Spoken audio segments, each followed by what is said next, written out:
ബീഹാർ മാതൃകയിൽ രാജ്യവ്യാപകമായ വോട്ടർ പട്ടിക പരിഷ്കരിക്കുന്നത് എങ്ങനെ തടയാനാകുമെന്ന് സുപ്രീം കോടതി. രാജ്യവ്യാപക SIR തടയണമെന്നാവശ്യപ്പെട്ട് നൽകിയ ഹർജിയിലാണ് കോടതി പരാമർശം. സംസ്ഥാന സർക്കാരുകൾ ഹർജി നൽകിയാൽ കേൾക്കാമെന്നും സുപ്രീം കോടതി വ്യക്തമാക്കി. അജീഷ് ജയകുമാർ ചേരുന്നുണ്ട് വിശദാംശങ്ങളുമായി. അജീഷ്, ഈ ബീഹാറിലെ തന്നെ വോട്ടർ പട്ടിക പരിഷ്കരണവുമായി ബന്ധപ്പെട്ട കേസ് സുപ്രീം കോടതിയിൽ നിൽക്കുമ്പോഴാണ് കേന്ദ്ര തെരഞ്ഞെടുപ്പ് കമ്മീഷൻ മറ്റ് സംസ്ഥാനങ്ങളിലേക്കും ഈ നടപടി വ്യാപിപ്പിക്കുന്നത്. അതിനെതിരായാണ് ഹർജി വന്നതും. പക്ഷേ ഇപ്പോൾ കോടതി എടുക്കുന്ന നിലപാട് ഒരുപക്ഷെ ഇനി തുടർ നിയമ നടപടികളിലേക്ക് കൂടി വഴിവെക്കാം. മറ്റ് സംസ്ഥാനങ്ങൾ, പ്രതിപക്ഷ സംസ്ഥാനങ്ങളൊക്കെ ഒരുപക്ഷെ ഈ നിയമ പോരാട്ടത്തിലേക്ക് പോകാൻ സാധ്യതയുണ്ടല്ലോ.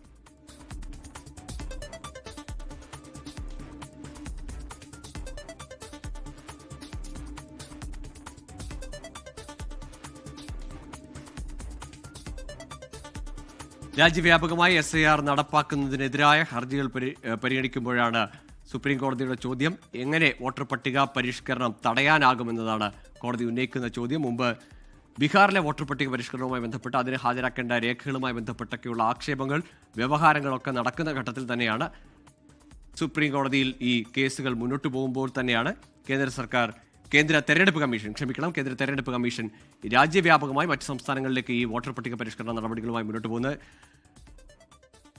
അജീഷ് ജയകുമാർ ചേരുന്നുണ്ട് വിശദാംശങ്ങളുമായി. അജീഷ്, സ്വാഭാവികമായും സംസ്ഥാനങ്ങൾ പരാതി നൽകിയാൽ പരിഗണിക്കാമെന്ന് പറയുമ്പോൾ വലിയ നിയമ പോരാട്ടത്തിലേക്ക് ഈ വിഷയവും ബീഹാറിന് സമാനമായി മറ്റ് സംസ്ഥാനങ്ങളിലെയൊക്കെ പ്രതിപക്ഷ സംസ്ഥാനങ്ങളിലെങ്കിലും ഹർജികൾ പ്രതീക്ഷിക്കാം.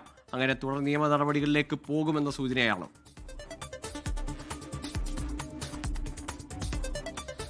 ഗോകുൽ, എന്തായാലും ജസ്റ്റിസ് സൂര്യകാന്ത് ഒപ്പം തന്നെ ജസ്റ്റിസ് ജോയ് മല്യ ബഗ്ചി എന്നിവരുടെ ബെഞ്ചാണ് ഈ ഹർജി പരിഗണിക്കുന്നത്. ബീഹാറിലെ വോട്ടർ പട്ടിക പരിഷ്കരണം ആ നടപടി തന്നെ നിർത്തിവെക്കണമെന്ന് ആവശ്യപ്പെട്ടുകൊണ്ട് നിരവധി ഹർജികൾ സുപ്രീം കോടതിയിൽ എത്തിയിരുന്നു. ഈ ഹർജികളെല്ലാം ഒരുമിച്ചാണ് സുപ്രീം കോടതി കേൾക്കുന്നത്. അതിന്റെ തുടർവാദമാണ് ഇന്നും നടന്നത്. ഇതിൽ പ്രധാനമായിട്ടും ഉന്നയിക്കപ്പെട്ടത് ഈ 65 ലക്ഷം വോട്ടർമാരെ ഒഴിവാക്കിയ ബീഹാറിലെ കരട് പട്ടിക, ഇതിൽ പരിശോധന നടന്നുകൊണ്ടിരിക്കുകയാണ്. നിലവിൽ ഇലക്ഷൻ കമ്മീഷൻ ഇതിൽ എന്തുകൊണ്ട് ഒഴിവാക്കി തുടങ്ങിയ വിവരങ്ങൾ വെബ്സൈറ്റിൽ രേഖപ്പെടുത്തി അപ്ലോഡ് ചെയ്തുകൊണ്ടിരിക്കുകയാണ്. ഏതാണ്ട് 30% പേരുടെ വിവരങ്ങൾ ഇപ്പോൾ തന്നെ ഒഴിവാക്കപ്പെട്ടവരുടെ വിവരങ്ങൾ വെബ്സൈറ്റിൽ അപ്ലോഡ് ചെയ്തിട്ടുണ്ടെന്ന് തെരഞ്ഞെടുപ്പ് കമ്മീഷൻ സുപ്രീം കോടതിയെ അറിയിച്ചു. ബാക്കിയുള്ളവരുടെ കൂടി പരിശോധന നടന്നു വരികയാണ്. ഇത് എന്ന് വേണമെന്ന് അതിന് കാത്തിരിക്കേണ്ടേ എന്നാണ് തെരഞ്ഞെടുപ്പ് കമ്മീഷൻ സുപ്രീം കോടതിയോട് ചോദിച്ചത്. ഹർജിക്കാർക്ക് വേണ്ടി വാദിച്ചത് ഈ നടപടി തന്നെ നിർത്തിവെക്കണം തുടങ്ങിയ ആവശ്യങ്ങളാണ് ഈ ഹർജിക്കാർ സുപ്രീം കോടതിയെ ഇന്ന് അറിയിച്ചത്. പക്ഷേ കോടതി അതിന് വിസമ്മതിച്ചു. നിലവിൽ ഉള്ള സ്ഥിതി തുടരാൻ വേണ്ടിയിട്ടായിരുന്നു സുപ്രീം കോടതി നിർദ്ദേശം നൽകിയത്. മാത്രമല്ല, ഈ തെരഞ്ഞെടുപ്പ് കമ്മീഷൻ മറ്റു സംസ്ഥാനങ്ങളിലും, അതായത് രാജ്യവ്യാപകമായിട്ടും SIR നടത്താനുള്ള നടപടികളുമായി മുന്നോട്ട് പോവുകയാണെന്ന് ഹർജിക്കാർ വാദിച്ചിരുന്നു.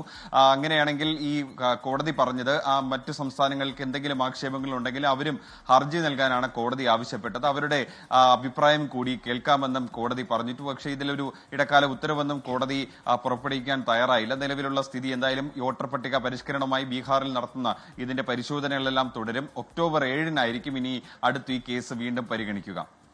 ശരി, അജീഷ് ജയകുമാറാണ് വിശദാംശങ്ങൾ നൽകിയത്. ഏതായാലും രാജ്യവ്യാപകമായ വോട്ടർ പട്ടിക പരിഷ്കരണത്തിലേക്ക് തെരഞ്ഞെടുപ്പ് കമ്മീഷൻ കടക്കുമ്പോൾ അതെങ്ങനെ തടയാനാകും എന്നതാണ് സുപ്രീം കോടതി ചോദിക്കുന്നത്. ഒരുപക്ഷെ സംസ്ഥാനങ്ങൾ പരാതിയുമായി എത്തിയാൽ അത് പരിഗണിക്കാമെന്നും സുപ്രീം കോടതി പറഞ്ഞു വെക്കുന്നു.